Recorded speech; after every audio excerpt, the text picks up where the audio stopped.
Malik Jennings was disqualified from a national math contest after solving a problem no professor could touch.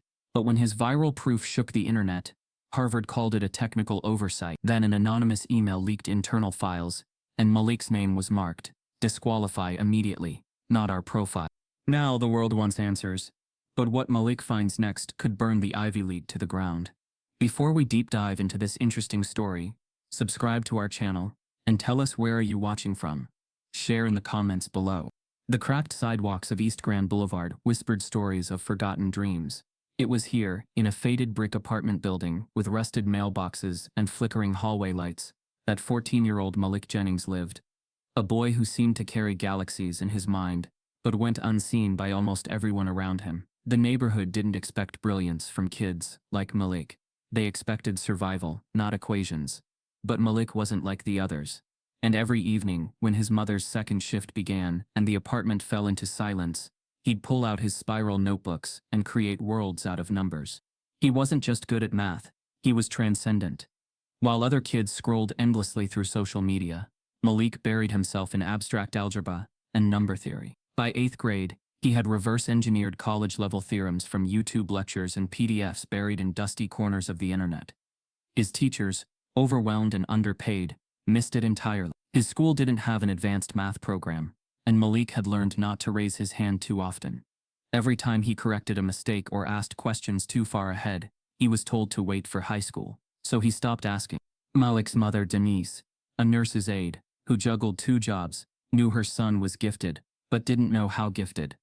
All she saw was a quiet, well-behaved boy who rarely asked for anything, and always brought home perfect grades. She didn't understand the scribbles covering his bedroom walls, numbers that twisted and danced in patterns she couldn't decipher. To her it was just math, but to Malik, it was survival. Numbers were safe. They never lied, never changed the rules halfway through the game.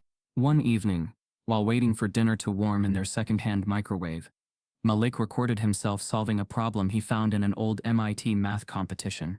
He did it in one take, narrating calmly, breaking the solution down in a way even beginners could follow. He wasn't trying to go viral, he just wanted to share something beautiful. He posted it on TikTok under a burner account he never expected anyone to see. By morning, the video had 800. By nightfall, it had hit 3 million. The world couldn't believe what they were seeing. A young black teenager from a crumbling Detroit neighborhood, solving a problem that had stumped even some graduate students. Comments poured in. Who is this kid? Where's his teacher? This boy's a genius. Some were skeptical. A few accused him of plagiarism, but most were in awe. Malik didn't know what to do with the attention. At school, he kept his head down, hoping no one would recognize him. A local news station reached out for an interview. He declined. He didn't want to be a media story. He wanted to do math. But word got around. A retired engineer named Mr. Darby, who volunteered part-time at a nearby community center, showed up at Malik's apartment one evening with a printout of the TikTok video and a steaming cup of hot chocolate. "You know this ain't normal, right?" he asked with a warm, tired smile. Malik nodded. "It's just numbers," he replied. Darby chuckled. "No, son, it's art." Mr. Darby became Malik's unofficial mentor. Every Saturday they met in the back room of the center, where Darby brought old textbooks and rusty whiteboards. Word began spreading in the underground math forums about the Detroit kid who thinks in dimensions. College students started messaging Malik on Discord asking for help on proofs. One even called him the Black Goth. And then came Harvard. Not in the way people expected. No admission offer. No scholarship invite. Just a letter, crisp, formal, embossed with the crimson seal. Inside, a brief note. "You are hereby invited to submit a solution to the Harvard Millennium Math Challenge, a non-public internal competition extended only to exceptional minds under the age of 18. Your response must be original and submitted within 10 days. Do not share the prompt." No fanfare. No encouragement. No return contact. Just a challenge, wrapped in elite formality and implied superiority. Malik stared at the letter for hours. His mother didn't understand what it meant. Neither did Mr. Darby. But Malik did. He knew exactly what this was. It wasn't an invitation. It was a test. As Malik flipped the page to reveal the problem, his eyes widened. The question wasn't just difficult. It was nearly unsolvable. And someone had handwritten a line beneath it. "Let's see what you're really made of." The letter from Harvard had not been an invitation. It was a provocation. Malik knew that from the first moment he saw the handwritten note at the bottom. Let's see what you're really made of. Those words weren't encouragement. They were challenge wrapped in condescension. Yet instead of intimidation, Malik felt something else. An ache to prove that his brilliance didn't need validation from anyone in crimson robes. He worked for nights without sleep. His mother thought he was just staying up late for a school project. Mr. Darby dropped by occasionally, bringing takeout and quiet company. Malik barely spoke. The problem Harvard had sent was unlike anything he'd seen, an unsolved riddle in number theory, disguised as a test of logic. But what Harvard didn't expect was that Malik approached problems differently. He didn't memorize, he visualized. Equations weren't numbers to him, they were shapes, sounds, living structures. When he finally sent his solution, he did it quietly, attaching his handwritten notes, scanned from a borrowed printer at the community center. He clicked submit and exhaled. There was no thrill of victory, no celebration, just silence. For weeks, nothing came. Then suddenly, the Harvard Millennium Math Challenge appeared on every major education feed across the country. The university announced it publicly for the first time in years, calling it a nationwide search for the brightest young minds in America. Malik blinked at the news article. He hadn't realized the private challenge he'd solved was about to become a spectacle. His name wasn't listed among the top semi-finalists announced online, but 2 days later, an email arrived with the subject line, "Finalist Notification." He read it twice to make sure. Out of thousands of participants, he was one of 10 finalists. His name, Malik Jennings, Detroit MI, sat at the very bottom of the list. Mr. Darby grinned when he heard, "You did it, boy. Harvard gonna have to eat their words." But Malik wasn't celebrating. Something about the tone of the email bothered him. The language felt clinical, almost reluctant, as if someone had fought internally to keep his name included. Still, he accepted the terms, submitted the travel waiver, and prepared for what he thought was the opportunity of a lifetime. The competition was virtual that year, held on Harvard's proprietary testing platform. Each finalist would be monitored remotely by proctors and recorded live. Contestants from elite schools were already bragging about it on social media, posting selfies in Harvard hoodies, thanking their private tutors. Malik had no equipment beyond an old laptop and a shaky internet connection. When the contest began, Malik's camera flickered. The other students worked on sleek tablets in spacious rooms. He sat at his kitchen table, the walls around him thin enough to hear his neighbors arguing through them. But when the first question appeared, all distractions faded. For 3 hours, Malik worked. He didn't rush. He moved through the problems like an artist. Graceful, deliberate, certain. His mind unfolded patterns before the computer could process them. His pencil scratched over paper, the rhythm steady, precise. When time ran out, he uploaded his scanned solutions. The submission confirmation blinked. Received. Then the screen went black. He waited. 5 minutes. Then 10. Then an hour. The portal wouldn't load again. By the next morning, every finalist except Malik had received a congratulatory message. Your solution has been successfully recorded and verified. His inbox remained empty. He emailed the Harvard competition office. No reply. He called the listed helpline. It went straight to voicemail. 2 days later, an email finally arrived. The subject line, Notice of Disqualification. Dear Mr. Jennings, we regret to inform you that your submission has been disqualified due to a violation of Rule 14b, Authorize external assistance. Evidence suggests that portions of your work may have originated from unverified online sources. Thank you for your interest. Harvard Millennium Math Challenge Committee. Malik reread it. Numb.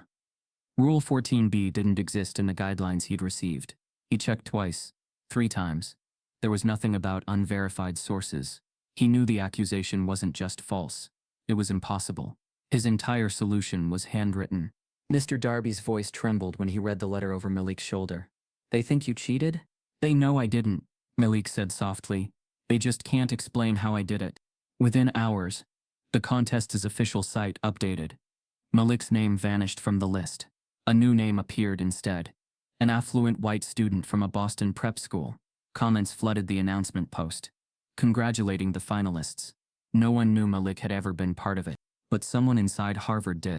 Professor Elijah Voss, the chair of applied mathematics, had overseen the competition for 15 years.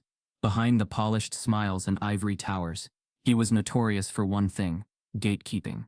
To Voss, the university's prestige depended on purity, intellectual and cultural. Students like Malik, from unfit backgrounds, didn't fit his idea of Harvard caliber. In internal emails later leaked, Voss wrote, "Inclusion is valuable optics, not policy. We cannot lower our standards to appease viral attention." He saw Malik not as a student but as a threat, a reminder that genius could exist outside privilege. Back in Detroit, Malik's mother tried to comfort him. "Maybe it's a misunderstanding, baby. Maybe they'll fix it." Malik shook his head. "They won't. They didn't want me to win." He didn't cry. He didn't rage. He just stared at the email, until the words blurred.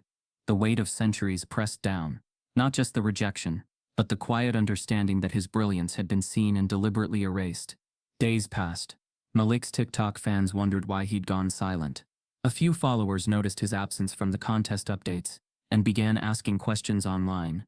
Screenshots of the finalist announcement circulated, with Malik's name highlighted in cached results. The internet started digging. Then, without warning, someone no one knew who leaked the disqualification email. The screenshot hit Twitter like a lightning bolt. Within an hour, the Harvard math scandal began trending. Thousands demanded answers. Educators, journalists, even former Harvard alumni reposted the image, calling the decision racist, elitist, and indefensible. Harvard tried to stay quiet, but silence in the age of social media is gasoline on fire. Malik's inbox exploded with interview requests. CNN, NPR, The Washington Post. Mr. Darby begged him to speak. "Tell your story, son. Don't let them bury it." But Malik didn't respond. He spent that night alone, sitting by the dim glow of his laptop, scrolling through comments from strangers, some defending him, others tearing him down. The world now knew his name. But the reason wasn't his brilliance, it was his exclusion. The next morning, Malik received another message, not from Harvard, not from a journalist, but from an unknown Gmail address. The subject line read, "You were never meant to win." Attached was a single PDF, Harvard's internal contest memo. As Malik opened the file, his hands began to shake. The memo contained a list of all 10 finalists, and next to each name, handwritten rankings. Beside his in red ink, it read, "Disqualify immediately. Not our profile." The memo on Malik's screen blurred as his hands trembled. The words "disqualify immediately, not our profile," pulsed in his mind like a wound that wouldn't close. He didn't tell his mother about it. Not yet. She had just come home from a double shift, her scrubs smelling faintly of disinfectant and exhaustion. Malik didn't want to add one more burden to her already heavy world. So he quietly closed the laptop, sat back on his bed, and stared at the peeling ceiling paint. He had always believed that numbers were pure, immune to prejudice, untouched by the weight of human bias. But now even mathematics, the one place he'd always felt safe, had turned against him. By morning, however, the world was already talking. Someone, maybe the anonymous email sender, maybe a friend from one of the math forums, had shared screenshots of the leaked memo on Twitter. Within hours, the internet erupted. "Not our profile?" one user wrote. "What does that even mean?" "It means they didn't want a black genius representing them," another replied. The hashtags began almost organically. "Let Malik compete." "Harvard bias." "Numbers have no color." Within a day, they were trending in 3 countries. Malik had no public statement, no press conference, just silence. And somehow that silence said more than any speech could. At the community center, Mr. Darby watched the story unfold on an old desktop computer surrounded by a group of students. "That boy's got the whole nation talking," he murmured. "And he ain't said a single word yet." The neighborhood rallied around Malik in ways he didn't expect. Local news vans lined the cracked sidewalks. Strangers dropped off home-cooked meals. The mayor of Detroit issued a formal statement demanding Harvard release a public explanation. Still, the university remained silent. No comment, no clarification, no acknowledgement. It was as if they were waiting for the storm to die down. But it didn't. It grew. By midweek, celebrities began weighing in. A popular rapper reposted the memo with the caption, "They can't gatekeep genius." A famous talk show host announced she wanted Malik on her show. And though Malik ignored every message, the momentum built around him like a tidal wave he couldn't control. At school, things were complicated. Some kids treated him like a hero. Others whispered in corners, claiming Harvard must have had a reason. "Maybe he cheated," one classmate said under his breath. Malik heard it but didn't react. He was tired of explaining himself to people who would never believe him. That afternoon, he returned home to find Mr. Darby sitting at their kitchen table, laptop open. "You need to see this," he said, his tone tight. On the screen was a math blog, small but respected in academic circles, that had somehow obtained Malik's original contest solution. Someone had leaked it. The blog's title read, "The Boy Who Solved What We Couldn't." The article broke down Malik's proof line by line. Experts commented in astonishment. His logic was flawless. His approach wasn't copied from any source. It was revolutionary. A completely new way of understanding a decades-old theorem. Denise looked between the two men, confused. "Is this good or bad?" Mr. Darby exhaled slowly. "Both," he said. "Good, because now everyone knows he's the real deal. Bad, because Harvard's about to panic." Overnight, the article went viral. Professors from Stanford, MIT, and Princeton began tweeting their shock. Some offered open mentorship to Malik. Others demanded an inquiry into Harvard's contest committee. One particularly bold professor called it the most blatant case of intellectual racism in academia this decade. Still, Malik said nothing. He didn't trust the spotlight. It felt artificial, like a performance he hadn't agreed to be part of. Instead, he spent his evenings at the same kitchen table, sketching new equations in silence, trying to make sense of the chaos. His mind, once peaceful in its solitude, now felt invaded. Every number he wrote seemed to carry the weight of everyone else's opinion. Late one night, his mother sat beside him. "You don't have to be strong all the time, baby," she whispered. "They wronged you. You can say it." Malik stared at the paper, his pencil motionless. "If I say it," he said softly, "they'll call me angry. If I stay quiet, they'll call me guilty. Either way, they already decided who I am." Denise reached for his hand, her eyes glassy with pride and sorrow. "Then let the world speak for you, Malik. Let them see what silence looks like when it's right." The next morning, the world did exactly that. A wave of protests erupted across college campuses. Harvard alumni returned their diplomas in symbolic protest. Student unions published open letters condemning the university's discrimination. Black academics, long silenced within their own institutions, began sharing their stories, denied tenure, overlooked for grants, questioned for their intelligence. Malik's case had become a mirror, reflecting a much larger wound. Meanwhile, Harvard's silence began to fracture. Internal debates leaked to the press. Anonymous staffers hinted that Professor Elijah Voss had been instrumental in Malik's disqualification. The university's PR team scrambled to contain the fire, insisting they were conducting an internal review. But no apology came. And then, in an unexpected twist, a former Harvard grad student uploaded a video to YouTube. Her name was Dr. Alana Ruiz, and she claimed to have worked under Professor Voss 5 years prior. Her video was calm, measured, and devastating. "Harvard's problem isn't math," she said. "It's bias. I was there when decisions were made about who looked the part." Malik Jennings' story is just the latest example of a system designed to reward familiarity and punish brilliance that doesn't come from privilege. Her words detonated online. News anchors replayed the clip on repeat. Suddenly, this wasn't about one boy. It was about institutional racism at one of the world's most prestigious universities. Malik didn't watch the coverage. He couldn't. Every mention of his name felt like another piece of him being taken and reshaped by people he didn't know. But one evening, while scrolling through Twitter, a notification appeared at the top of his feed. A blue-check account with millions of followers had mentioned him. It was from Dr. Alan Peters, a world-renowned Silicon Valley mathematician and CEO of a major research firm. His tweet read, "This boy just rewrote how we teach calculus. Harvard messed with the wrong genius." Within minutes, it had over 500,000 likes. That night, Malik's inbox pinged again, this time with an email from Dr. Peters himself. The subject line read, "I have an offer Harvard can't match." The email from Dr. Alan Peters sat unopened in Malik's inbox for nearly a day. He didn't know what to make of it. The subject line, "I have an offer Harvard can't match," felt too surreal. Dr. Peters was a legend in the tech world, known for building billion-dollar algorithms and donating millions to STEM programs for underprivileged students. Why would someone like that reach out to a kid from Detroit? When Malik finally clicked open the message, he read slowly, the words washing over him in waves. "Your proof is extraordinary. I've reviewed it personally. I want to sponsor your research and give you a platform to finish what Harvard tried to bury. Let's make the truth undeniable."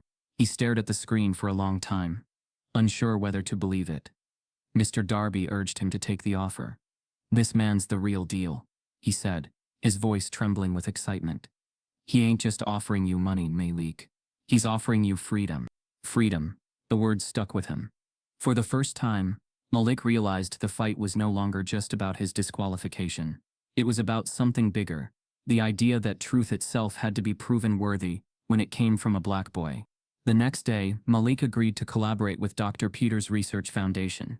They uploaded Malik's entire solution, unedited and unfiltered, to YouTube under the title The Forbidden Proof, solved by 14-year-old genius Malik Jennings. Within an hour, it had 10,000 views. Within 12 hours, 1 million. By the end of the second day, 40 million. The video wasn't flashy. No music, no effects, no voiceover, just Malik's steady handwriting on a whiteboard, his calm explanation of concepts that had baffled experts for years. Yet people couldn't look away. There was something magnetic about his tone. Quiet, confident, utterly focused. He wasn't performing. He was teaching. Comments flooded in from around the world. Professors called it revolutionary. Engineers praised its elegant simplicity. Parents showed it to their children, saying, "This is what brilliance looks like." But there were darker corners of the internet too. Skeptics claimed the video was fake. Trolls flooded the comments with racial slurs. Some said Malik was being used to push an agenda. Others dismissed him entirely. "He's just a kid. Someone must have written it for him." Malik didn't respond to any of it. He barely read the comments.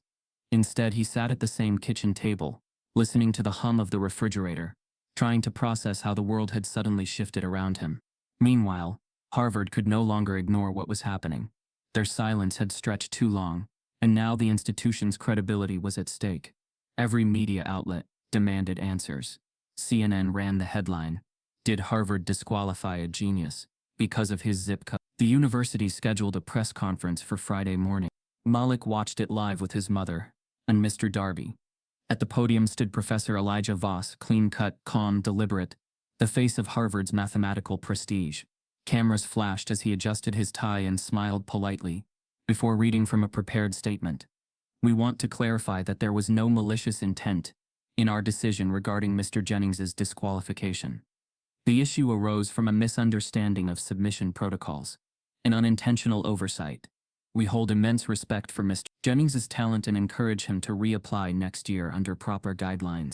Denise gasped. "Unintentional oversight. That's what they're calling it?" Mr. Darby muttered under his breath. "They think they can rewrite the story." Malik's chest tightened. It wasn't anger. It was exhaustion. He realized Harvard wasn't defending truth. They were defending image. The press conference wasn't about justice. It was damage control. Voss continued, his tone smooth and rehearsed. "We recognize the importance of diversity in academic spaces and remain committed to supporting all students equally. However, adherence to policy ensures fairness. Harvard stands by its integrity." The words diversity and integrity fell like stones in Malik's stomach. He'd heard those words his whole life, in classrooms, in brochures, in speeches that never changed anything. After the conference, journalists and scholars erupted online. Some defended Harvard, calling the statement measured. Others condemned it outright. Dr. Peters posted a fiery response on his company's homepage. "Unintentional oversight is the language of institutions afraid to admit prejudice. Malik's only mistake was being brilliant in a place built to overlook him." That quote went viral. And so did Malik's video. Again, within hours, universities from around the world began inviting him to speak. MIT offered to publish his proof in their research journal. The American Mathematical Society nominated him for a Youth Achievement Award. The Detroit mayor's office announced Malik Jennings Day. But for every praise, there was also a backlash. Anonymous emails filled his inbox, some threatening, others mocking. One read, "Harvard gave you a chance. Don't bite the hand that feeds you." Malik deleted them all. He refused to let fear dictate his future. Meanwhile, Harvard's internal pressure was mounting. Faculty members began leaking information to reporters, small fragments of truth that painted an ugly picture. The competition's review process was allegedly manipulated. Several minority students over the years had been quietly disqualified under similar oversight rules. And then came the twist. A woman named Rachel Lang, a former Harvard admissions officer, contacted a journalist from the Boston Globe. She claimed to have access to internal emails between faculty members and competition organizers, emails that proved Malik's disqualification wasn't accidental at all. It was premeditated. Lang said she couldn't stay silent any longer. This wasn't about a rule, she told the reporter. It was about preserving a system that keeps kids like Malik out. When the news broke, the internet exploded again. The hashtag non-Harvard emails trended globally. The leaked emails, verified by multiple journalists, revealed that days before the contest, Professor Voss had written, "We must maintain the integrity of our finalist representation. There are optics to consider. If we allow non-traditional entries, we risk undermining the prestige of the institution." Another email from a staffer responded, "Agreed. The Jennings case is sensitive. Proceed with exclusion under Rule 14b. It's vague enough to hold up if questioned." The words spread like wildfire across social media. Proceed with exclusion. The phrase became a rallying cry for students across the country protesting institutional racism. Demonstrations erupted at Ivy League campuses. Placards reading, "Proceed with inclusion," appeared outside Harvard's gates. In Detroit, Malik watched it all unfold quietly. His mother stood behind him, her hand resting on his shoulder. "They tried to erase you," she whispered. "But now the whole world's watching." For the first time, Malik smiled, not with pride, but with peace. "They can't unsee the truth," he said softly. But Harvard wasn't done fighting. Late that night, Malik's phone buzzed again. Another anonymous message appeared, this time with an attachment. The sender's name was blocked, but the message was simple. "You've only seen part of it. The rest of the emails tell a bigger story. Download quickly before it disappears." Malik hesitated, his fingers hovering over the trackpad. He could feel the weight of the moment, the edge of something larger, something dangerous. Mr. Darby looked at him, concerned. "You sure you want to open that?" Malik's eyes didn't leave the screen. "They hid the truth once," he said. "Not again." He clicked download. The file began to open, and a new set of names appeared in the header. Not just Voss, not just the contest committee, but several senior administrators from Harvard's board. The last line of the final email froze Malik's breath. "If he wins, we lose control of the narrative. Make sure he does." The night Malik downloaded the second file, a quiet war began, not just between him and Harvard, but between truth and legacy. Inside those newly revealed emails were patterns too deliberate to dismiss. They weren't isolated messages about Malik's case. They were part of a long, careful history of manipulation. Dozens of files showed recurring decisions to disqualify, defer, or reassess eligibility for Black and brown students competing in Harvard's math, physics, and computer science program. The documents were systematic, cold. Each line read like a procedural script, disguised as professionalism. One memo from 3 years prior stated bluntly, "Students from underrepresented demographics present unpredictable media outcomes. Maintain limited advancement to avoid performance liability." Another thread discussed a young Latina contestant from Texas who had her project flagged for plagiarism after she'd presented an original algorithm. The investigator assigned to her case, Professor Elijah Voss. Malik sat in disbelief. What he'd thought was a personal injustice was part of something far bigger, a machine that had been running for years in silence. Within 24 hours, the files leaked publicly. The Boston Globe released a front-page exposé titled "Harvard's Hidden Math: How Prestige Became a Gatekeeper." The story unraveled line by line, exposing internal communication trails that stretched back more than a decade. Harvard's pristine image, built on intellectual superiority, was now fractured by proof of its own systemic rot.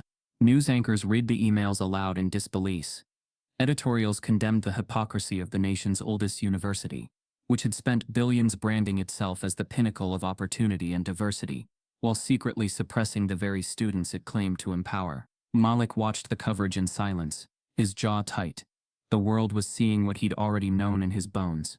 That genius, when it came from people like him, wasn't celebrated. It was contained. Mr. Darby paced the living room, muttering under his breath. "This is what they've been doing for years, Malik.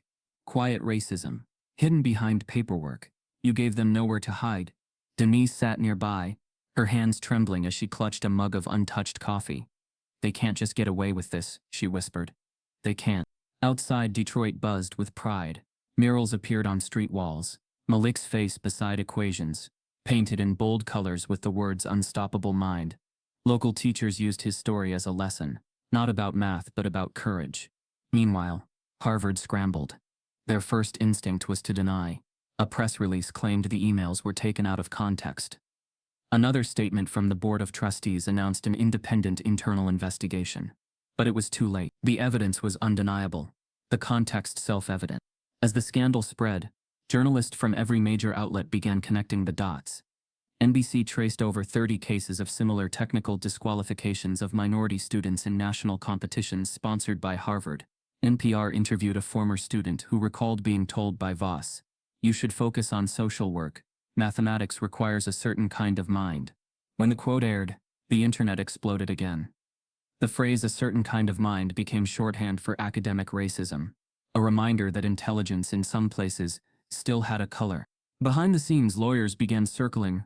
Civil rights organizations reached out to Malik's family, offering representation. The ACLU, the NAACP Legal Defense Fund, and several independent education attorneys prepared to file class action lawsuits against Harvard for systemic discrimination. For the first time in decades, the Ivy League was under legal siege. Professor Elijah Voss tried to stay composed. Inside his office, a cathedral of oak panels and bookshelves stacked with awards, he watched his career unravel on live television. His inbox overflowed with hate mail and media requests. His students whispered behind his back in lecture halls. Harvard placed him on temporary administrative leave, but that only fueled speculation that he was guilty. He told himself it wasn't his fault. "It's politics," he muttered into the empty room. "They're twisting policy into prejudice." Yet, deep down, he remembered the email he'd written, the one that started it all. He'd typed "not our profile" without hesitation, the words flowing easily, almost instinctively. Now those words had become his curse. The university tried to shield him. Harvard's spokesperson, a poised woman with a polished accent, went on air to defend their faculty. "Professor Voss is a respected scholar whose career has contributed greatly to the field. We caution against vilifying individuals before investigations are complete." But the public wasn't buying it. Protests erupted outside Harvard Yard. Students carried banners reading "Integrity can't be conditional," and "Harvard where diversity is just a slogan." Faculty members began resigning in quiet protest. Alumni donors threatened to pull funding. Inside Malik's home, calls came from everywhere. Journalists, lawyers, even celebrities. But Malik remained grounded. "I didn't do this to destroy Harvard," he told a local reporter during his only interview. "I just wanted to solve a problem. They're the ones who turned math into politics." His calm, measured tone struck a chord nationwide. People weren't just rooting for him now. They were believing him. That belief carried power. By the end of the week, a federal education watchdog opened an inquiry into Harvard's contest policies. The Department of Justice quietly began reviewing whether the university's practices violated Title VI of the Civil Rights Act. The story had evolved from viral outrage into legal history in the making. Malik became the reluctant symbol of a new movement, one that challenged the hidden racism embedded in academic excellence. Journalists called him the boy who broke the Ivy Code. Meanwhile, Professor Voss's isolation deepened. Colleagues avoided his office. Former allies stopped returning calls. Even his own department chair stopped defending him in meetings. He began to sense what Malik must have felt, the suffocating loneliness of being invisible in plain sight. One night, Voss sat alone in his study, staring at a framed newspaper clipping from his early career. It showed a younger version of himself shaking hands with a Nobel laureate. Beneath it, a quote he'd given years ago read, "Mathematics is the one field where bias cannot exist." Now that sentence mocked him. In a desperate attempt to save himself, Voss drafted a public statement. It was full of deflections, references to institutional miscommunication, and ambiguous policies. Before sending it to Harvard's PR team, he reread it twice. For a brief moment, guilt flickered. Then he hit send. The next morning, the Washington Post published another bombshell. A whistleblower from Harvard's legal department had leaked court filings, showing that the university had quietly settled multiple discrimination complaints from past STEM applicants, each dismissed with confidentiality agreements. The total payout, over $9 million. The revelation shattered what little credibility Harvard had left. The story dominated headlines for days, eclipsing even political scandals. Commentators called it the academic reckoning America didn't see coming. Malik watched the fallout with quiet disbelief. They built an empire on exclusion, he told Mr. Darby. And now the walls are finally cracking. Darby nodded. You didn't just open a door, son. You blew the hinges clean off. For Harvard, the consequences were immediate. Federal subpoenas were issued. Congressional hearings were requested. The Department of Education summoned university representatives for questioning. And among those summoned was Professor Elijah Voss. He was officially notified by courier. A crisp envelope, delivered directly to his home. When he opened it, his hands trembled. Inside was a single page bearing the seal of the United States District Court. Professor Elijah Voss, you are hereby ordered to appear before the federal grand jury to testify in the ongoing investigation into discriminatory academic practices and contest manipulation. The color drained from his face. For the first time, Voss realized that the very system he had protected, the one that shielded him for years, was now preparing to devour him. As he sank into his leather chair gripping the subpoena, his phone buzzed. The caller ID read, "Unknown number." Against his better judgment, he answered, and a calm voice on the other end whispered, "Professor, don't testify. You don't know who you're really dealing with." The subpoena sent to Professor Voss wasn't just a turning point for Harvard. It was a historic shift in how the nation viewed its most elite institution. But as networks dissected the latest revelations, a new thread emerged. One that would deepen the story of Malik Jennings in ways no one had anticipated. It began with a phone call to a local Detroit historian named Ruth Ann Clifton, a retired archivist who had followed the news of Malik's ordeal with fierce interest. When she saw his full name in an interview, Malik Charles Jennings, something struck her. The middle name. It was rare and deliberate. She opened her dusty filing cabinet, the one marked 1960s denied tenure cases, Ivy League, and pulled a thick manila folder labeled Charles A. Jennings. As she flipped through the yellowing papers, she froze. There he was, an old ID photo, a young black man with a wide smile, narrow glasses, and a fire in his eyes. She held it up to her screen and whispered, "They're related." Ruth Ann emailed a national reporter covering Malik's story. Within days, the connection between Malik Jennings and his grandfather, Charles Andrew Jennings, a former Harvard mathematics postdoc, was made public, and the world reeled. In 1967, Charles Jennings had been on track to become the first black tenured mathematics professor at Harvard. He was known as a quiet revolutionary, the kind who believed that intellect could speak louder than any protest sign. His doctoral work had earned high praise, and he was widely considered the most promising theorist of his generation. But in the spring of that year, just before the tenure review vote, something changed. He was accused anonymously of academic dishonesty. The details were vague. A few colleagues raised concerns about unattributed concepts in his dissertation, despite the fact that his work was entirely original. The tenure committee postponed the vote. 3 months later, they rejected his application. Officially, no reason was given. Unbeknownst to the public, Charles had written dozens of letters pleading his case, none of which were ever answered. He returned to Detroit disillusioned, never teaching in academia again. Instead, he took a job as a statistician at a manufacturing company, and quietly raised a family. He rarely spoke about his years at Harvard. Denise, Malik's mother, had only known bits of the story. "My father didn't talk about that time," she told a reporter. "He said the walls there weren't made for people like him." When Malik saw the photo of his grandfather on national television, his world shifted. The resemblance was uncanny. The same eyes, the same quiet resolve. "Why didn't I know this?" he asked, his mother in disbelief. Denise sighed, her eyes heavy with memory. "Because he didn't want Harvard to steal your dream the way it stole his." News outlets pounced on the generational connection. Harvard denied both grandfather and grandson. 58 years apart, read the New York Times headline. The Washington Post published a special column titled, "The Jennings Legacy, Two Geniuses, One Broken System." And then came the twist. While cleaning out the family's basement, Denise opened a metal storage trunk that had belonged to her father. Inside were journals, notebooks, and faded math papers, dozens of them.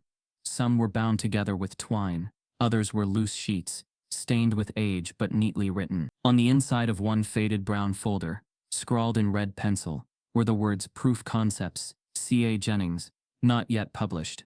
Malik stayed up all night, poring through them. He didn't expect to find anything groundbreaking, just pieces of his grandfather's mind. But as he turned page after page, his heart began to race. There among the scribbled symbols and careful footnotes was something different. A theorem written out in full. The title read, Variational Indices Across Fractal Planar Geometries, Unifying Probability Through Modular Constants. Malik blinked. He knew this structure. He'd seen it referenced in obscure forums online. It was an unsolved framework in probability theory, one that modern mathematicians still debated. But here it was, written in his grandfather's handwriting, 58 years ago. It wasn't finished, but it was close. And unlike any approach Malik had seen, Charles had used geometric variations to reshape probability distributions, a concept still not taught in most university curricula. Malik's breath caught in his throat. He was solving problems in the 60s we still don't understand today. The discovery wasn't just personal, it was academic gold. Dr. Alan Peters, who had been mentoring Malik quietly behind the scenes, reviewed the papers and nearly dropped his coffee. If this is what I think it is, he said, your grandfather was decades ahead of his time. This isn't just a missed opportunity, this is erasure. Peters assembled a team of mathematicians to authenticate the work. Within 2 weeks, they confirmed that Charles Jennings had indeed been working on what would become one of the most important unsolved theorems of the 21st century. Before anyone even realized its significance, the academic community exploded. Forums lit up with debates. Professors cited the papers in their lectures. A Cambridge scholar even tweeted, the Jennings family might be the closest thing to a mathematical dynasty we never knew we had. Malik didn't care about the headlines. For him, it was deeper than history or prestige. He left this for someone to find, he whispered one night, sitting in his grandfather's old armchair, journals spread out across his lap. He left this for me. Meanwhile, Harvard stayed silent about Charles Jennings. The university offered no comment, no acknowledgement, no apology. But the pressure was mounting. Civil rights attorneys added Charles's tenure case to the growing lawsuit. Lawmakers began calling for investigations into Harvard's historical hiring practices. A reckoning was coming. That weekend, Malik stood in front of a packed Detroit auditorium at a town hall organized in his honor. The walls were lined with posters of Charles and Malik side by side, 2 generations of brilliance. The room fell silent as Malik approached the podium. He didn't read a prepared speech.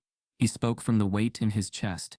My grandfather was silenced before I was born, he said. He died thinking the world forgot him. But he was never forgotten. Not by this city, not by this family, and not by me. Harvard tried to bury both of us. But they forgot something. He held up the notebook. They buried us in soil, and soil grows things. The crowd erupted. That night, Malik returned home and pulled out his own notebook. He flipped to a blank page, opened his grandfather's last unfinished proof, and began writing.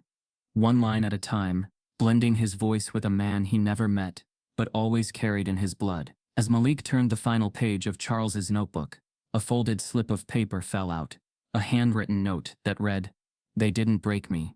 Finish what I started. The note in Malik's hands, They didn't break me. Finish what I started, was more than a message.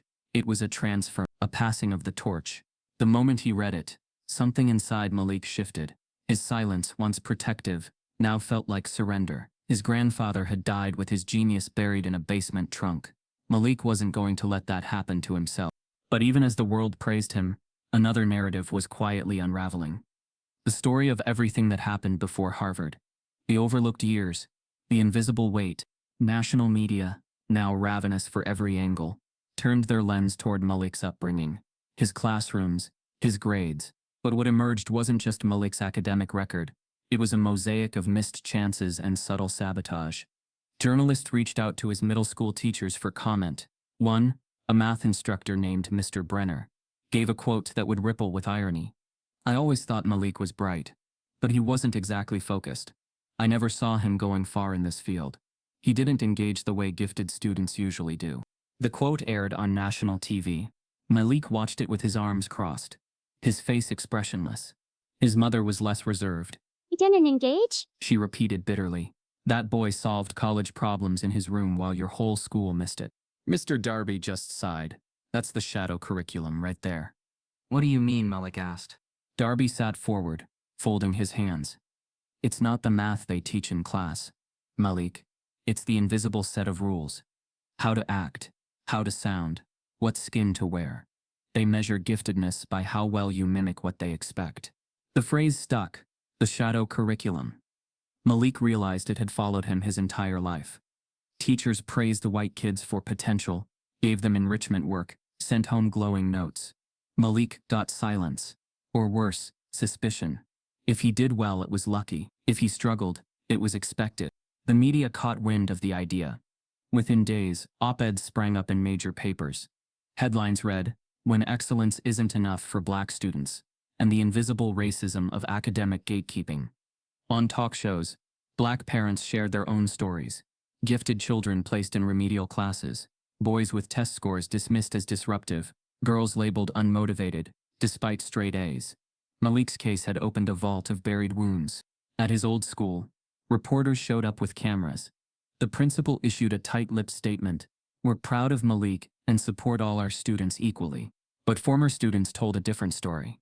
A classmate of Malik's, a girl named Janelle, posted a viral video. They called him quiet and weird. But if he was white, they'd have called him a genius. Don't let them rewrite the past. Another clip emerged, an old hallway recording from the school's security system. It showed Malik being stopped by a teacher while carrying a math book. The teacher demanded to know if he had taken it without permission. The footage was silent, but you could see Malik's confused expression as he pointed to his name on the inside cover. That video trended with the caption, "When genius isn't white enough." Harvard, trying desperately to distance itself from the racial firestorm, issued another press statement. "We remind the public that the Millennium Math Challenge is based purely on mathematical skill. The competition is not, and never has been, political." But that line, "not political," only poured gasoline on the fire. The public had seen too much, and they weren't forgetting. Especially not after the emails. Especially not after Charles Jennings. The phrase "just math" began trending sarcastically on Twitter, attached to examples of exclusion, dismissal, and coded language in elite academic spaces. Meanwhile, Malik received hundreds of invitations to speak, to lecture, to teach. Offers poured in from universities, foundations, startups. But the one that changed everything came from a documentary producer named Ava Niles. She flew from New York to Detroit without sending a camera crew. Just herself and a small satchel of notes. She waited quietly at the community center until Malik's tutoring session ended. Then she introduced herself. "I don't want to tell your story for you," she said. "I want to give you the lens." She showed Malik a proposal, a limited docuseries for a major streaming platform. It would explore not just his experience, but the entire architecture of educational racism, from Charles Jennings to today. Interviews, archival footage, the real conversations people weren't having. "It's not a pity piece," she promised. "It's a reckoning." Mr. Darby and Denise were cautiously optimistic. Malik, hesitant at first, finally agreed. "As long as I get to tell it straight," he said. "No sugarcoating." Ava smiled. "The truth doesn't need sugar. It burns on its own." The news of the deal broke 3 days later. Social media exploded again. Malik Jennings, docuseries, in the works with Ava Niles. Hashtags surged. "Let Malik speak." "Burn the syllabus." "Shadow curriculum." But not everyone was celebrating. The following morning, Harvard's legal department sent a cease and desist letter, not to Malik directly, but to the documentary company. It accused the filmmakers of unauthorized use of proprietary competition material, and warned that airing the documentary would result in serious legal repercussions. Ava's team forwarded the letter to Malik. He read it once, then again. His hand didn't shake this time. His voice didn't crack. He looked up and simply said, "They're afraid." Denise reached for the paper. "They can't stop you from telling the truth." "They can try," Mr. Darby added. "But we're not in their classroom anymore." Later that night, Malik sat in his room alone. The ceiling above him was quiet. For once he wasn't scribbling formulas or reading proofs. He was writing something new. A letter, not to Harvard, not to the press, but to his grandfather. It read, "I didn't know what you carried, but I carry it now. They tried to erase both of us, but they failed twice. I'll finish what you started, and I'll make sure no one forgets again." He folded the page, placed it inside the final notebook his grandfather had left, and set it in his desk drawer. Moments later, his phone buzzed with another notification, a response from the streaming platform's legal team. The subject line read, "We're going forward. Full support. Tell your story. Malik smiled. But just as he turned off the lamp beside his bed, another message came through. This time from an encrypted address. It contained only 2 words: watch yourself. By the time the cease and desist letter made headlines, the country had already chosen sides. What began as a local injustice had now become a full-blown cultural firestorm.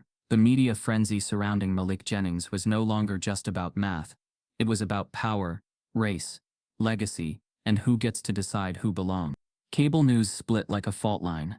Fox News ran with the headline, "Teen Math Star or Political Pawn." On-screen analysts debated whether Malik was genuinely gifted or just another symbol exploited by woke culture. One guest sneered, "Let's be real. Harvard didn't ban him for being black. They banned him because he didn't follow the rules." In sharp contrast, CNN hailed Malik as the face of stolen potential. Interviews with educators, civil rights leaders, and mathematicians painted him as a symbol of suppressed brilliance, a reminder of how America continues to underestimate young black minds. Social media boiled over with rage, satire, and passion. Influencers posted side-by-side clips, Malik solving unsolved theorems versus elite institutions, gaslighting his legitimacy. A popular meme featured the Harvard crest altered to read, "Veritas, unless you're black." Harvard remained eerily quiet. But their silence was pierced when alumni began responding, and not with loyalty. In a viral Instagram video, a well-known author and Harvard graduate dropped his framed diploma into a recycling bin. "I can't hang this on my wall anymore," he said. Not after what they did to Malik. He wasn't alone. Within 2 days, hundreds of alumni shared their own symbolic rejections. Some mailed back their diplomas. Others posted open letters, calling for Harvard to formally apologize, reinstate Malik's eligibility, and overhaul the contest selection process. One particularly damning statement came from a former Rhodes Scholar who wrote, "We were taught to believe that merit would always rise. But it turns out, merit only rises when it wears the right skin, comes from the right schools, and speaks the right way." Malik Jennings shattered that illusion. And yet, amid the rising pressure, Harvard made a calculated move. Professor Elijah Voss was booked for a primetime interview on a major network, his first public appearance since the subpoena. The university presented it as an attempt to reaffirm the integrity of the academic process. Malik, watching from home with Mr. Darby and his mother, sat still as the screen cut to the live broadcast. Voss looked visibly older, the stress of national scrutiny etched into his features. But his voice remained measured. "I want to be clear," he began. "This situation has spiraled far beyond what it ever should have. I regret the perception that race played a role in Mr. Jennings' disqualification. But the decision made was based on documented violations of academic rules. We must defend the integrity of our contests. Otherwise, excellence becomes meaningless." Mr. Darby leaned forward, nearly rising out of his chair. "He's still trying to rewrite it." Denise clenched her jaw. "Perception? That's all this ever is to them. Perception." The interview continued, with Voss sidestepping direct questions. When asked about the leaked emails, he claimed they were selectively edited. When pressed about Charles Jennings, he deflected, but it was his final statement that lit the internet on fire. "We cannot allow public sentiment to dictate academic standards. Harvard's mission is to preserve intellectual tradition, not appease viral outrage." The backlash was instant. Appease viral outrage became a mocking rallying cry online. TikTokers stitched his quote with images of Malik's whiteboard solutions. One video garnered 20 million views overnight with the caption, "If this is viral outrage, let it burn." But the real shock came the next morning. An anonymous user under the handle @TruthRooted posted a torrent file on Reddit, accompanied by a single sentence, "Harvard's algorithm exposed internal rankings. Sensitive." It was a hidden folder from deep within Harvard's internal servers, and it sent shockwaves across the academic world. The documents, verified within hours by cybersecurity experts, outlined a confidential admissions and contest evaluation system, one that didn't just factor in grades and achievements but also background alignment scores. Each applicant or contestant was rated against criteria, including zip code, school funding index, family education level, and chillingly, cultural fit quotient, CFQ. The documents showed that students from underfunded public schools, especially in predominantly Black and Latino zip codes, were auto-assigned lower CFQ ratings. Malik, in the leaked system, had received a 3.210 cultural fit score, the lowest of all finalists.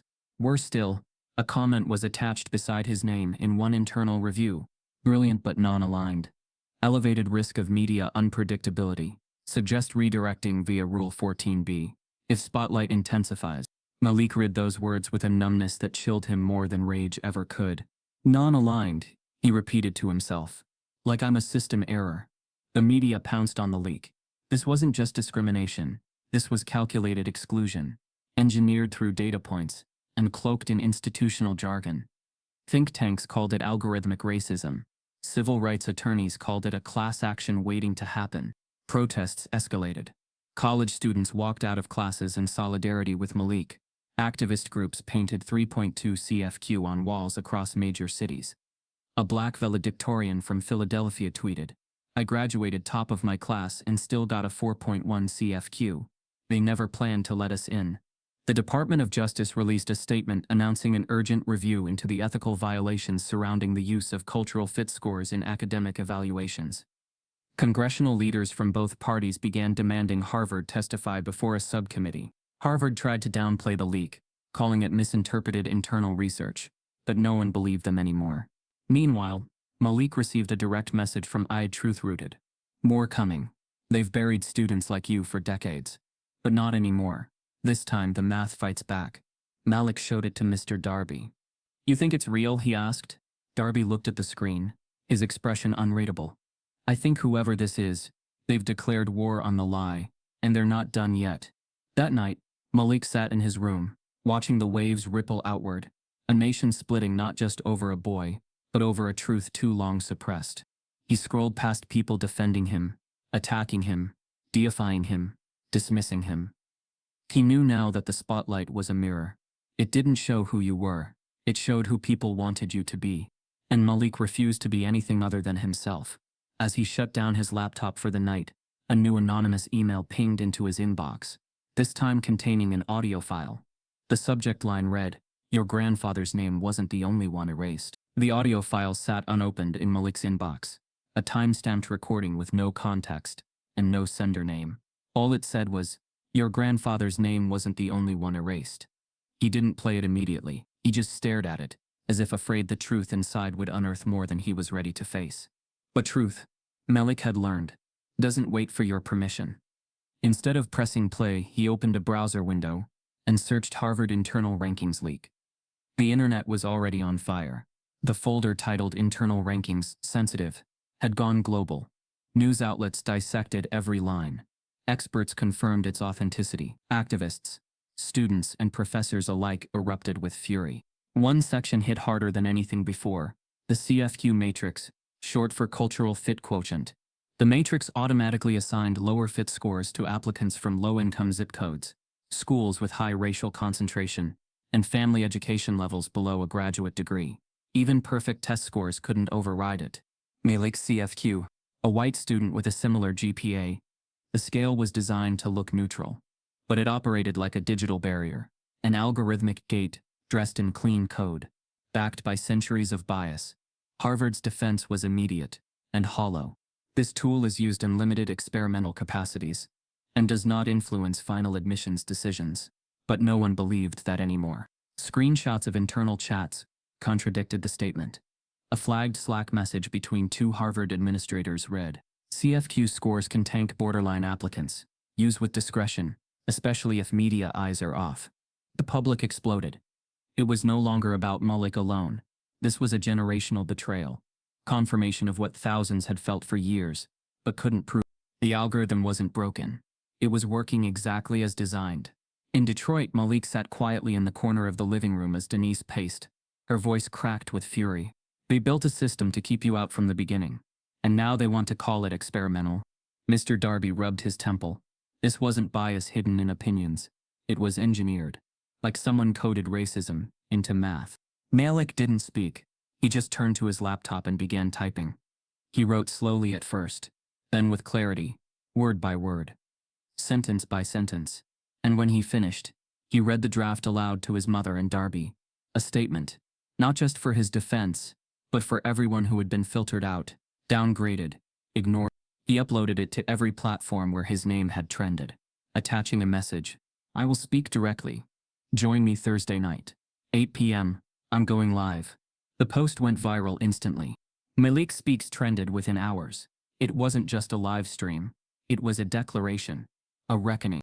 Meanwhile, Harvard's legal team scrambled. Their inboxes were flooded with FOIA requests, civil demands, subpoenas and media inquiries. The university's leadership held emergency meetings, debating how much to concede and how much to deny. Inside those meetings, the tension turned inward. One administrator asked, "How many applicants were affected by CFQ scores in the last decade?" A silence fell over the room. Then someone answered quietly, "Rough estimate, over 12,000. Outside the ivory walls, pressure built. Harvard alumni began launching a fund for underserved math students, independent of the university. Major donors pulled support. Protesters gathered at campus gates with placards reading, "Filtered by code," and "Stop the algorithm." But Malik said nothing. Yet, he didn't respond to interview requests. He didn't preview what he'd say in the stream. He just waited. On the day of the live stream, the nation was watching. The countdown ticked on YouTube, leave in 10 minutes. Over 1.2 million users were already queued up. Malik sat in his room, dressed in a plain black hoodie. No spotlight, no media crew. Just him, a camera and the truth. Mr. Darby put a hand on his shoulder. "You don't have to carry all this." Malik looked up. "It's not just mine to carry anymore." The screen flickered, and then he was live. His face filled the frame, calm, focused, unshaken. He began. "For most of my life I thought math was fair, that numbers couldn't lie. But what I've learned in the past few weeks is that the math wasn't the problem. It was the people behind it." He paused, eyes steady. "They said I didn't follow the rules. But the truth is, the rules were never built for me. They weren't built for kids from Detroit, for students from black schools, for anyone whose brilliance scares the system." His voice didn't rise. It didn't shake. It simply landed, like a slow-burning fuse. Harvard's algorithm didn't just block me. It blocked thousands. It turned potential into a liability. It downgraded us before we even showed up. He then held up a printed copy of the CFQ matrix. "This isn't a mistake. It's a design. And it's working exactly how they built it to." Viewers began flooding the chat with messages. "Preach. Tears in my eyes. This is history." Malik closed with a promise. "This isn't just about getting into Harvard anymore. This is about tearing down the barriers that shouldn't exist in the first place. I'm not asking to be included. I'm building something new. And I'm not alone." He ended the live stream at exactly 8:26 p.m. Viewership peaked at over 7.4 million. By morning, every major outlet had covered the event. The New York Times called it the most powerful academic speech in a generation. A social media commentator tweeted, "Malik just did what an entire Department of Education couldn't. He made the country listen." But even as Malik's voice echoed across the globe, a shadow moved behind the scenes. At 11:03 p.m. that night, while Malik sat with his mother decompressing from the stream, his phone buzzed again. A new anonymous message had arrived. No subject line. He opened it. Inside was a link to a restricted archival vault. And a message. "Your grandfather's research wasn't just stolen, it was used. Look closer at the faculty publications between 1971 and 1976. One of them bears his handwriting, but not his name." Malik clicked the link and froze. On his screen was a scanned academic paper, published under a different professor's name, but in the margins was his grandfather's unmistakable red pencil mark. The night of the live stream arrived like a quietly ticking bomb. Inside the Jennings apartment, the gold light of the lamp cast soft shadows across the notebooks and family photos scattered on the kitchen table. Malik sat alone in the corner of the room, his laptop open, fingers resting on the keyboard. His mother Denise hovered nearby, as did Miss Darby, his quiet mentor, standing by the window watching the parking lot lights flicker outside. The air was heavy with expectation. Malik's finger hovered over the Go Love button. He took a deep breath. He remembered the countless nights working alone in his room, staring at proofs, scribbling equations, hearing every whispered doubt. He can't. He shouldn't. Not from here. He felt the weight of it all, the legacy of his grandfather, the silence of his school, the algorithm that tried to bury him. But tonight wasn't about proving his brilliance. It was about exposing the trap. He pressed the button. The screen counted down. 3, 2, 1. Live. And the viewership exploded. A banner across the bottom flashed 12,000 viewers live. The chat scrolls spun rapidly. Messages flooding in. We're here. Tell us. Show us. Malik's image appeared. Calm, composed. A hoodie against the lamp's halo. He began without preamble. Good evening, he said softly. My name is Malik Jennings, and tonight I'm not here as a contestant. I'm here as a witness to what happens when brilliance meets a system built to ignore it. His voice was quiet but measured. The kind of quiet that commands a room. He clicked to share the screen. Behind him, a blackboard image appeared with his viral proof displayed, annotated in red. He walked the audience through it. Step by step, a modular constant transformation, a lever of geometric probability, a collapsing set of assumptions. Halfway through, he paused and looked directly into the camera. If you're watching this, you saw my solution when it went viral. But what you didn't see is the folder titled Internal Rankings. Sensitive. The algorithm they built to filter out kids like me because of where we come from before we even step into the contest. He switched screens. A spreadsheet leaked from the folder appeared. Rows of names, blacked out except for his columns, listed school funding index, zip code modifier, cultural fit quotient, CFQ. He isolated his row and zoomed in on the CFQ. 3.210. He took a breath. This isn't academic policy. This is prejudice encoded. My test scores didn't matter. My hours of work didn't matter. The gate was digital, silent, and it was built for people who look like you. The chat exploded into thousands of reactions. Trolls, supporters, skeptics, stunned silence. Malik kept going. He shared side-by-side graphs of accepted finalists, high CFQ, elite schools, zip codes in affluent suburbs, then his father's old notes, his grandfather's papers, the trunk in the basement. He drew a line, 1967 to 2025. The names changed, the algorithm changed, but the pattern remained. My grandfather, Charles Jennings, solved problems Harvard wouldn't publish. I solved one they tried to hide. Tonight I'm here to say, the past isn't past. The shadows are still live. Out of the corner of the screen, Mr. Darby watched with tears glistening. Denise covered her mouth. Silent. The world watched. Malik then turned back to the proof behind him. He highlighted the key breakthrough. The theorem that mocked experts. The logic that shifted paradigms.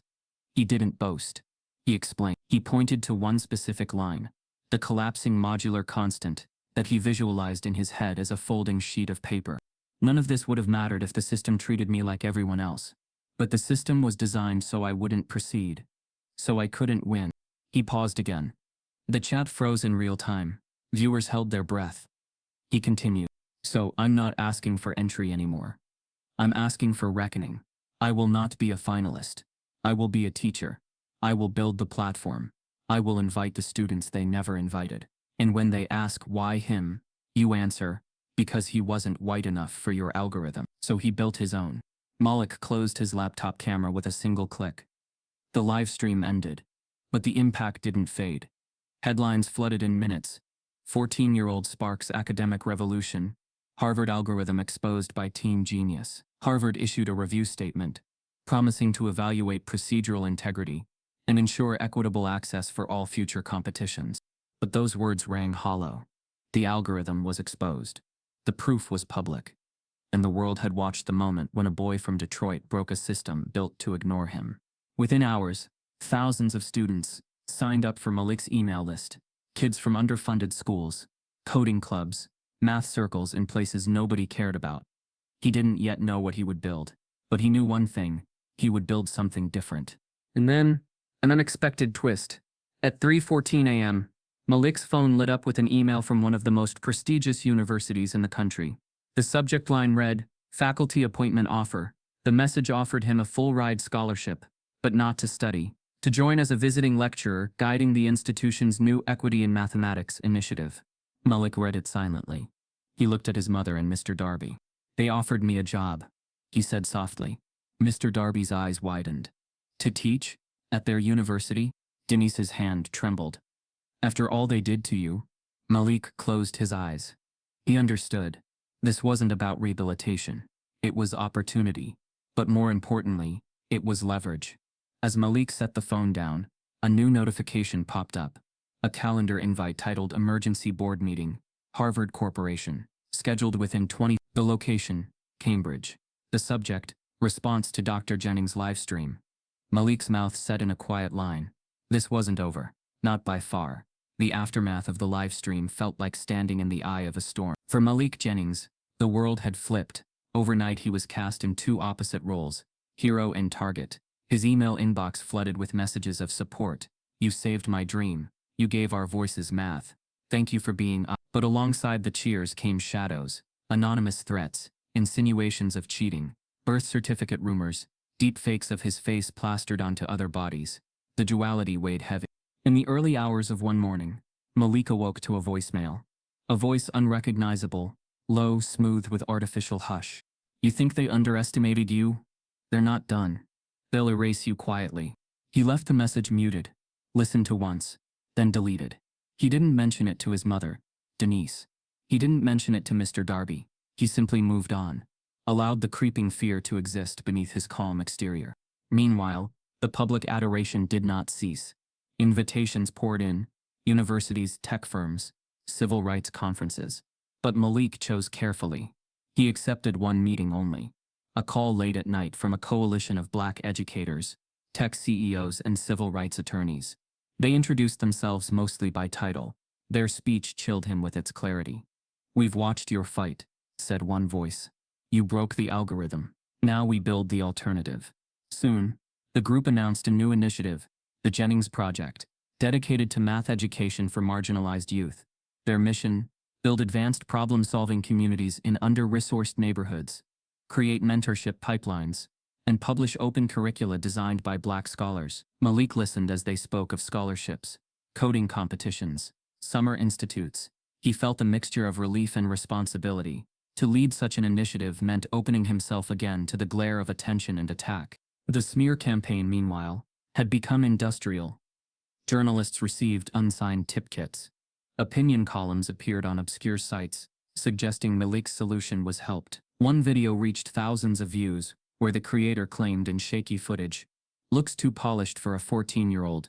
The community rallied around him.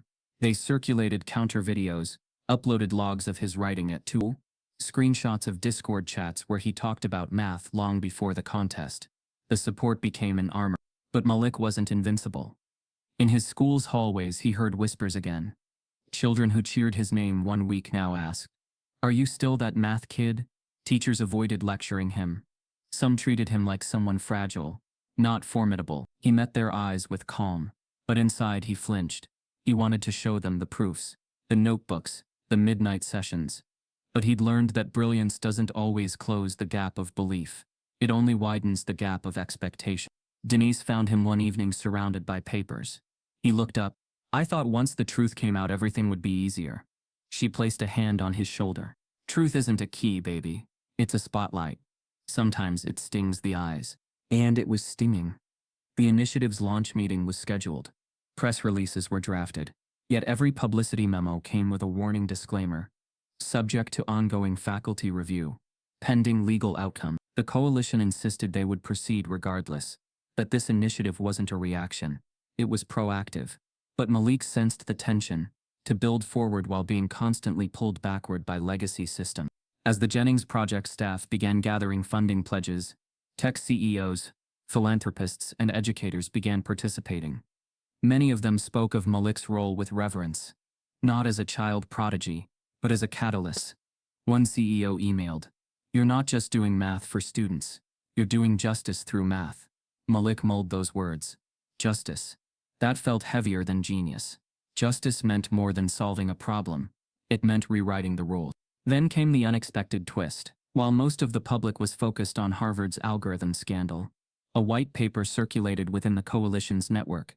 A list of more than 50 students who had been finalists or semi-finalists in elite math contests over the last decade, all removed for ambiguous technicalities. Among the names, young black and brown students whose scores were higher than accepted finalists from privileged zones. The Jennings Project now had a mission that reached beyond one story. It was systemic. It was generational. Malik realized. The initiative didn't just mobilize for avoidance of exclusion, It mobilized for inclusion by design. He drafted the first module for the project, Invisible Barriers, Invisible Solutions. It would be taught in Detroit high schools first, then Atlanta, then Chicago. He wanted kids like him to know their brilliance wouldn't be filtered out. He wanted them to know the algorithm existed, and that they could bypass it.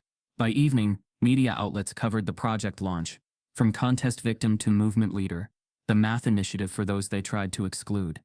The public narrative shifted again. Malik was rising, but the costs were real. Sleep returned less often. He felt haunted by the hours he wasn't doing math, simply monitoring the backlash. The old threats, the deep fakes, the insinuations, they remain. Denise sat with him one night. "You've become more than your equations." He nodded. "I know. I also became more than free time." She squeezed his hand. "It's okay to bleed sometimes." He exhaled something heavy. "I'll bleed when the project opens. Its doors." Behind the scenes, professor circles at Harvard University shifted. The pressure on the institution surged. Senior faculty whispered. Boards convened. Emails leaked. The university's reputation, built on centuries of prestige, now hovered in public view as an archipelago of privilege. Malik's refusal to bow became a challenge to an entire system. And then, in a closed-door memo obtained via FOIA by a student journalist, the university's board of trustees scheduled an emergency vote. The subject line, termination or reassignment of Professor Elijah Vaught. For Malik, this news felt like one more casualty in the arc of justice he was beginning to shape. Late that night, Malik checked his phone and found a new message. "You're nourishing the roots they cut. Now watch what grows." The news of Harvard's emergency board meeting rippled through the country like a tremor. Every headline, every feed notification, every whisper in academia carried the same question: would Harvard finally hold one of its own accountable? Behind the stone facade of the university's administration building, the board of trustees gathered in a high-ceilinged conference room, lined with portraits of men who had built the institution's prestige, men who looked nothing like Malik Jennings. The meeting was closed to press. The air inside buzzed with tension, the kind that only erupts when power realizes it might have to bend. At the head of the mahogany table sat President Margaret Halston, flanked by trustees, billionaires, legacy alumni, old guard academics, and one lone diversity appointee, Dr. Andre Lewis. Stacks of documents and printed tweets covered the table. On one corner lay a newspaper, with Malik's face on the front page, "The boy who broke the algorithm." President Halston's voice cut through the murmurs. "We're not here to debate his talent," she said. "We're here to protect the university." A trustee leaned back in his leather chair. "Then fire Voss," he said flatly. "This isn't complicated. He's a liability." Another trustee, a gray-haired alumnus from the class of '72, slammed his pen down. "If we start purging every professor because the internet gets upset, we lose control. We cannot cave to mob justice." Dr. Lewis spoke softly but firmly. "This isn't mob justice, it's accountability.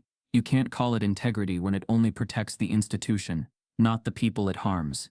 The room went silent for a beat. Outside, in the world beyond those walls, Malik's name had become both anthem and weapon. The Jennings Project was trending again after its first pilot workshop launched in Detroit. Thousands of kids tuned in to live math sessions taught by volunteers from across the country. Meanwhile, Malik remained home, deliberately quiet, waiting for what Harvard would do next. That evening, as the trustees continued their debate, Harvard's PR team drafted an offer, a statement meant to end the story before the next legal blow could land. The document was crafted like a contract and disguised like compassion. The Harvard Board of Trustees acknowledges the procedural mishandlings that led to the disqualification of Mr. Malik Jennings from the 2025 Millennium Math Challenge. We extend our deepest regret for the distress caused and offer our formal apology. Then in smaller text, buried halfway down the page, acceptance of this apology will constitute full settlement of all claims, contingent on confidentiality agreement. Public commentary on this matter shall cease immediately. Denise read the email first. She sat at the kitchen table, the same spot where Malik had once solved the problem that changed everything. Her eyes glistened. "They're saying sorry," she said softly. "They're admitting it." Malik skimmed the document. His expression didn't change. "They're not admitting anything," he said. "They're protecting themselves." "Baby," she pleaded, "you've done enough. You've proved your point. Maybe it's time to let this rest. Take their apology, Their scholarship, their peace. Move on. He looked up, meeting her eyes. Move on from what?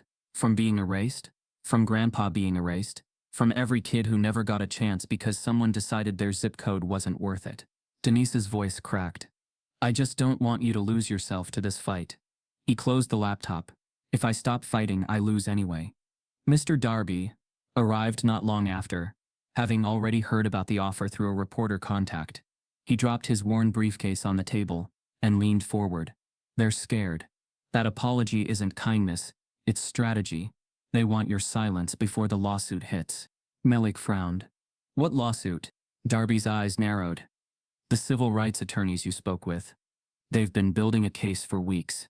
Title via racial discrimination in federally funded education programs. They want you as the lead complainant. Denise froze. A lawsuit? Against Harvard? That's not something you win, baby. Malik's tone didn't waver. Maybe not. But maybe winning isn't the point. Outside, the media spun new angles. Anonymous insiders leaked that the board was divided, half pushing for sweeping reform, half insisting Harvard's reputation must remain untouched. Commentators on television framed it as a generational war between conscience and tradition. When the official apology finally went public the next morning, it broke the internet again. Some praised Harvard for taking responsibility.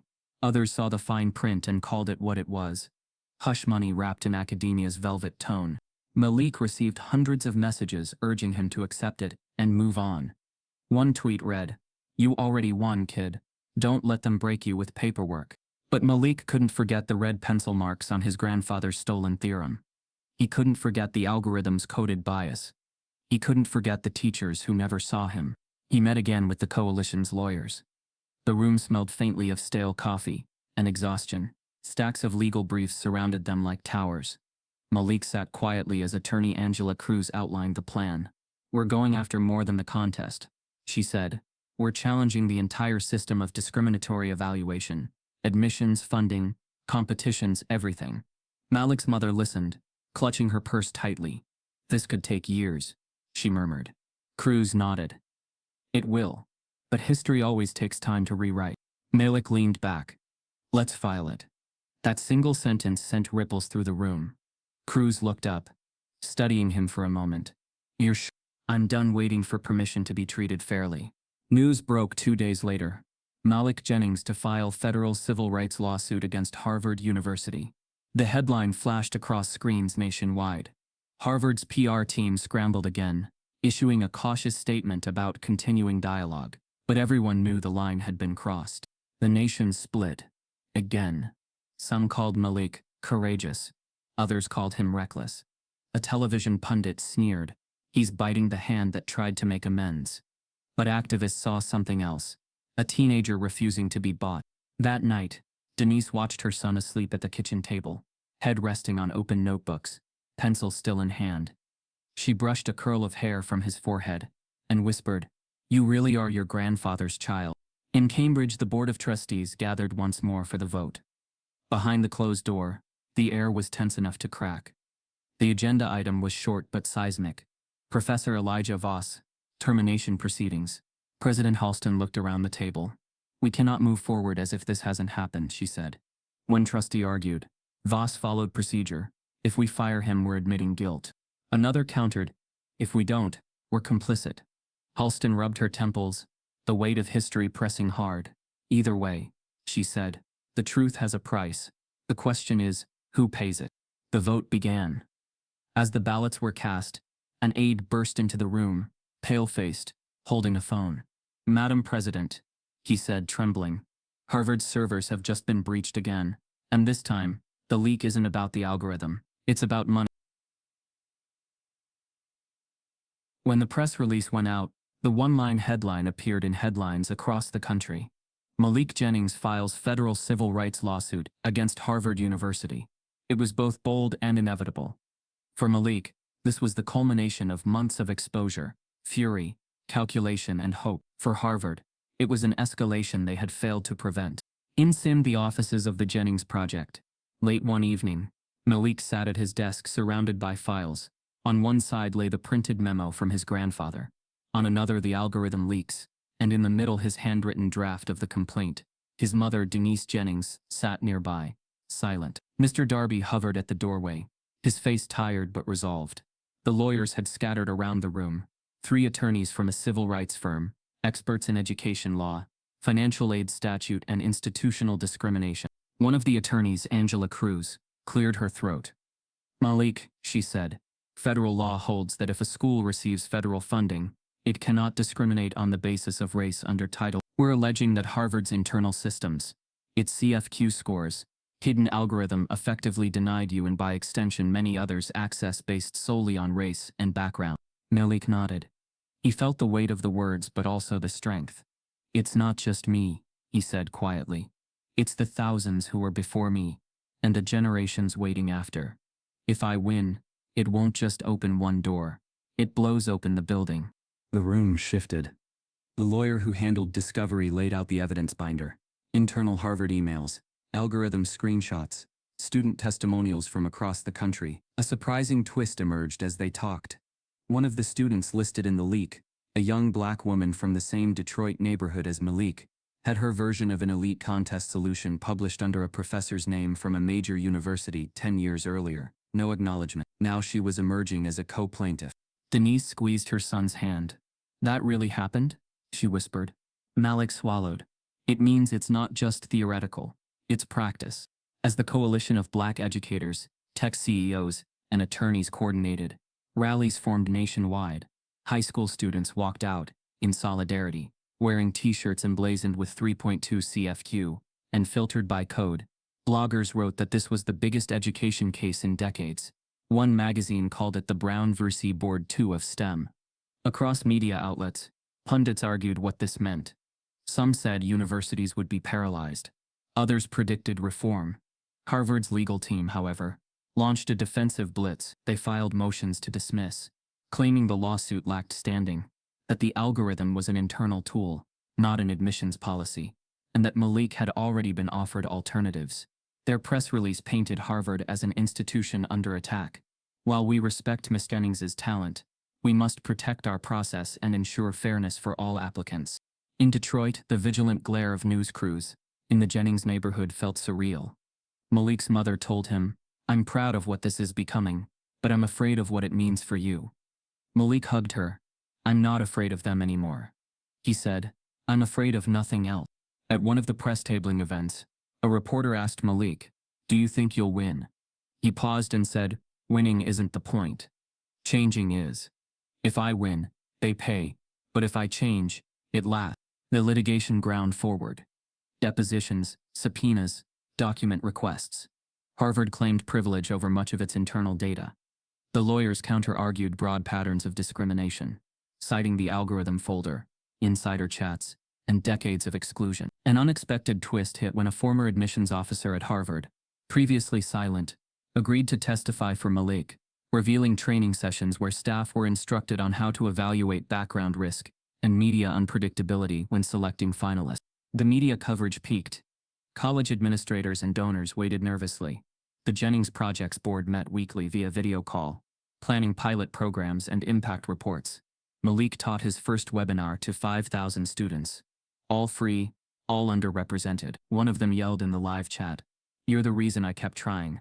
Malik typed back, "You were the reason I started." Weeks stacked into months. Harvard's board had convened again, monitoring the case. Internal turmoil grew. Professors worried about precedent. Admissions officers feared exposure. Alumni debated donor revocations. The institution, once untouchable, now felt crackled. Then the paperwork arrived. A court order assigning the case to a federal district judge with a history of landmark education rulings. On the docket, the judge scheduled closing arguments in 6 months, but noted that summary judgment could be considered, meaning the case might be decided without a full trial. Legal observers called this rare in systemic discrimination lawsuits. Denise found herself sleepless, rising at 4 a.m. to check articles, tweets, and hashtags. She listened to Malik breathe quietly in the room next door. She wondered if he'd feel the fatigue yet. He didn't show it. In public, he was steel. In private, he scribbled formulas late into the night, planning curricula for the Jennings Project, and drafting chapter outlines for a book about the hidden architecture of exclusion. But the largest moment came when the judge issued an order to the parties, The court intends to issue a ruling on the motion for summary judgment in 48 hours. The words echoed in Malik's mind like a drum. 48 hours. A decision that could unravel the case, or redefine it. Malik stared at the message on his phone. Mr. Darby sat across the table, leaning forward. No matter what happens, he said calmly, you've already changed something that couldn't be unseen. Malik nodded. Then we move forward together. The world held its breath. At exactly midnight, the following day, Malik's phone pinged. An unmarked email with just 3 words in the subject line. Check Exhibit Z. He opened it, and froze at what he saw. The morning of the ruling dawned cold and gray over Cambridge. But inside the federal courthouse, the atmosphere was electric. Long before the doors opened, a crowd had already formed. Students, journalists, alumni, civil rights leaders, parents, teachers. Some carried signs that read, Malik vs. the machine. Others held up copies of the leaked algorithm printed on poster board, like evidence at a trial of history. Malik arrived in silence. Dressed in a navy suit, no tie, he walked beside his mother, and Mr. Darby, trailed closely by his legal team. His face was unreadable, not hardened, not nervous, just focused. Inside the courtroom, every seat was filled, reporters huddled in corners, lenses ready. Court artists sharpened their pencils. At the center, presiding over the nation's most anticipated education case in decades, sat Judge Halima Keene, a black woman with a record of landmark equity decisions and a presence that silenced rooms. The court clerk called the case. United States District Court, Jennings-Vassarby University. Everyone stood. The air tensed. The opening remarks were brief. Both sides had already submitted thousands of pages of documentation, hours of deposition, digital archives, and video evidence. Malik's attorneys outlined the chain of exclusion, the algorithm, the CFQ scores, the leaked memos, the ghost-written theorems, the data scrubbed of black brilliance. Harvard's legal team, impeccably dressed and visibly shaken, tried to argue institutional good faith. There was never an intent to discriminate. One attorney said, we acknowledge oversights but deny systemic targeting. But Judge Keene's gaze never blinked. Then came Exhibit Z. Malik had opened it just the night before. A hidden folder within the server leak, buried under metadata, revealed something even more damning. An internal email thread from a year prior, discussing a pilot project that experimented with predictive success modeling. One line in particular read, students like Jennings are exceptional outliers, but dangerous precedent. If they succeed, the algorithm fails. It was the smoking gun. Now, in court, Malik's attorney read that line aloud. The room inhaled as one. After a brief recess, Judge Keene returned, robe flowing, her expression like granite. She addressed the room slowly, carefully, not just for the courtroom, but for the cameras. Her voice carried the weight of generations. This case is not simply about a competition. It is about a system that used data to disguise discrimination, prestige to justify prejudice, and policy to perpetuate exclusion. The evidence is clear.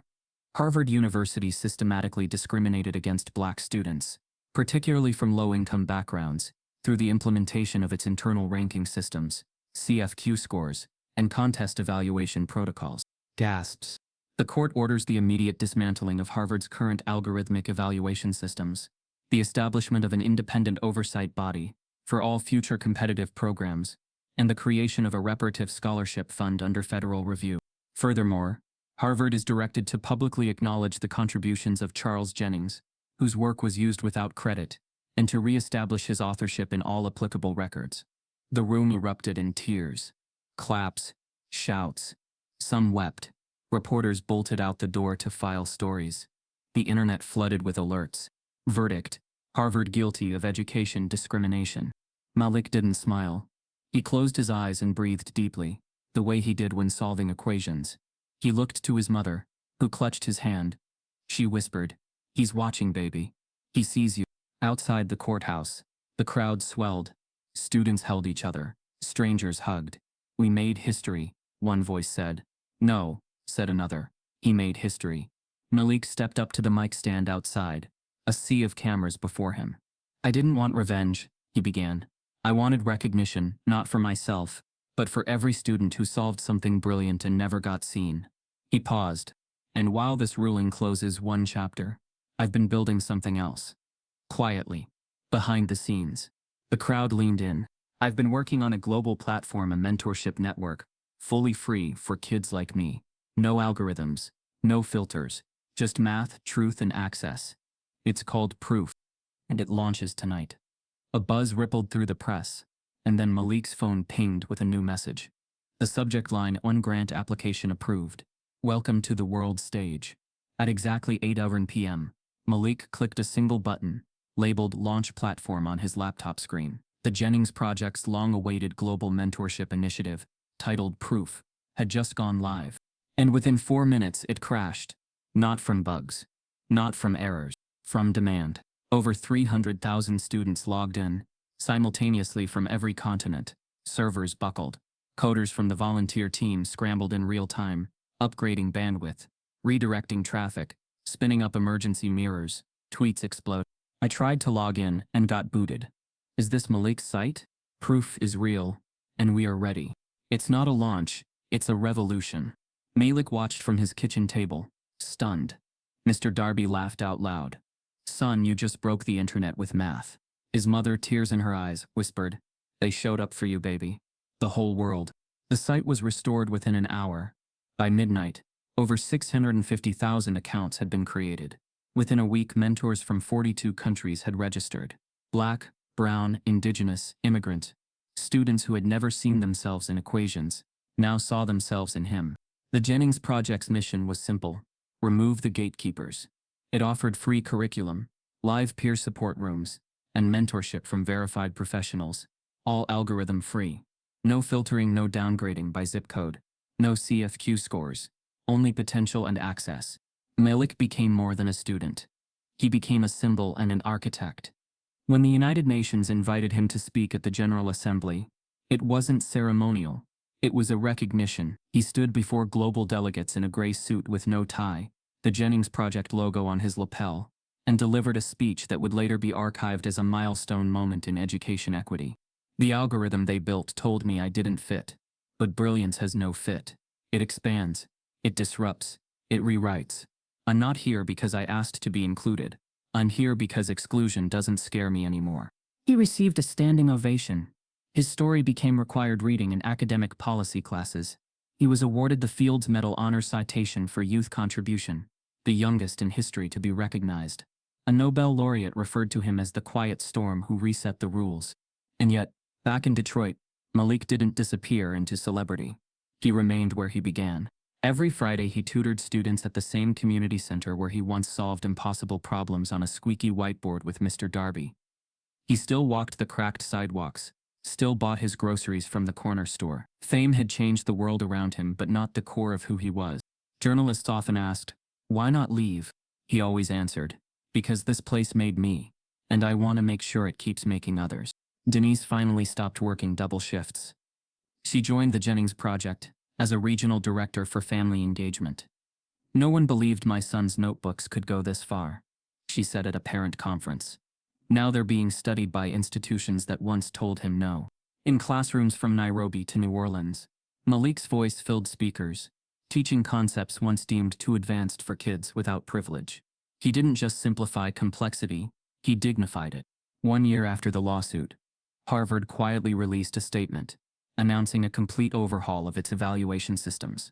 The CFQ matrix was permanently dismantled. The Millennium Math Challenge was placed under federal review, and the Charles Jennings Mathematics Award was created, recognizing talent from historically excluded communities. It was both a tribute and a reckoning. Still, Malik never publicly accepted the apology. "I don't need their remorse," he told an interviewer. "I needed their change. And now, they've made some. That's enough for me."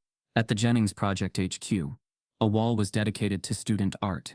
One child had drawn Malik as a superhero cape, calculator, and lightning bolts made of numbers. Underneath it read, "He saved math from the wrong people." Despite his global schedule, Malik made time for everything that mattered.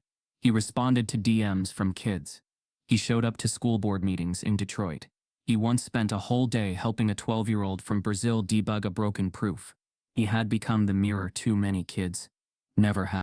Then, one evening, as he was cleaning his desk, he noticed an envelope wedged under a stack of papers. It was small, cream-colored, and hand addressed in a tight cursive script to Mr. Malik Jennings. From Office of the Dean, Ivy League Archive. Confidential. No return address. No seal. He turned it over, his fingers pausing at the seam. Something about it felt heavy, not in weight, but in implication. He opened it slowly. Inside, a single sheet, no signature, typed in clean serif font.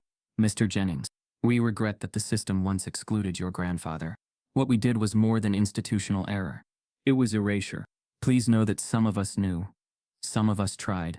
Some of us failed. But we remember. And we remember you now. There is more buried than you know. Yours in truth. A dean who never forgot. Malik stared at it, heart racing. He read it again, and again. He knew what it meant. Somewhere, in the bowels of one of the most exclusive institutions in the world, pieces of a stolen legacy still waited to be reclaimed. Malik folded the letter, slipped it into a folder marked unsolved, and dialed a number. When the voice answered, he said only this: I need access to the basement archives tonight. If this story made you feel something, if it reminded you that erasure can wear a suit and speak in perfect grammar, then don't let it fade. Malik's fight isn't fiction. It's every child whose light was dimmed before it could shine. Type yes if you believe black brilliance should never be filtered. Subscribe if this broke your heart and opened your eyes.